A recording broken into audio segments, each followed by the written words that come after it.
name is Daniel Sarkissian. I'm the director, producer, writer of What is Classic Rock.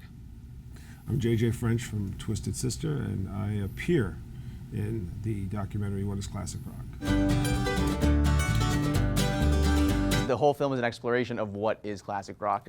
What are the musical elements? Is it a marketing term? Does it have to be from a specific era? When it comes to things like Woodstock and the Summer of Love, what are the socio-political elements of some of the music that's defined as classic rock? So the purpose of the film is to give the viewer an understanding of as broad of a scope of classic rock as possible, essentially. There seems to be a playlist. I never saw it. I don't know who's in charge of it. I don't know exactly how it has been established, but there seems to be a playlist of 30 or 40 songs that are used constantly in certain circumstances, and I guess they would be defined as classic rock. Why? Because broadly, the demographics of that era of radio listening was probably the largest. It was the baby boomers coming at a certain age, and more of them had radios, and more of them were listening to the music, and more of them were buying it. I'll tell you what, the 70s and 80s were not exactly critical darlings of the music world. I mean, the 60s are lauded as the greatest, the Renaissance, which I'm not going to argue.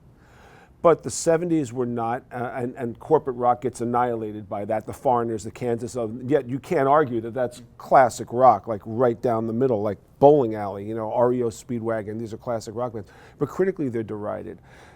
What has happened over the years is an interesting critical acceptance of this music because it's had longevity and it stood the test of time. And I think that legitimizes the music more than reviews in Rolling Stone magazine or bad reviews in newspapers and critical annihilation of some of these bands.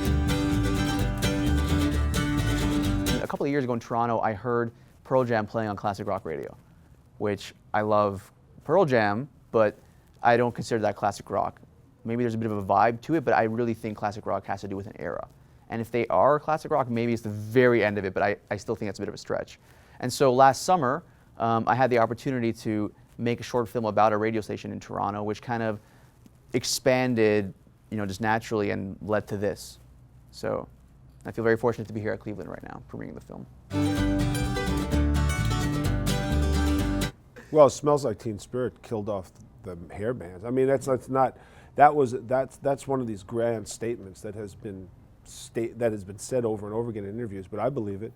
The day that record came out was the end of the MTV era of hair bands. I mean, it was almost like as defined as the meteor that hit Mexico and wiped out the dinosaurs. Or maybe when the Beatles came and wiped out, Bobby Vinton and everything before it. There are defining tipping points in the music world. That record destroyed careers. And I mean, it's laughable because Twisted had retired our first time about a year earlier, so it wasn't like they destroyed my career, but I sat there and watched bands freaking out. I mean, Vito Bratta from White Lion said he heard it on the radio and he stopped playing guitar. This guy's an amazing guitar player. He said he looked at his guitar, he goes, "What am I doing?" He stopped playing for 9 months. He freaked out. Janie Lane from Warren, I think, he said he heard it on the 405 freeway. He pulled over and said, "My career is over." I mean, how defining can that be? Grunge came and, like I said, the meteor came and wiped it out, and with it probably the classic rock bookend was then defined at that point.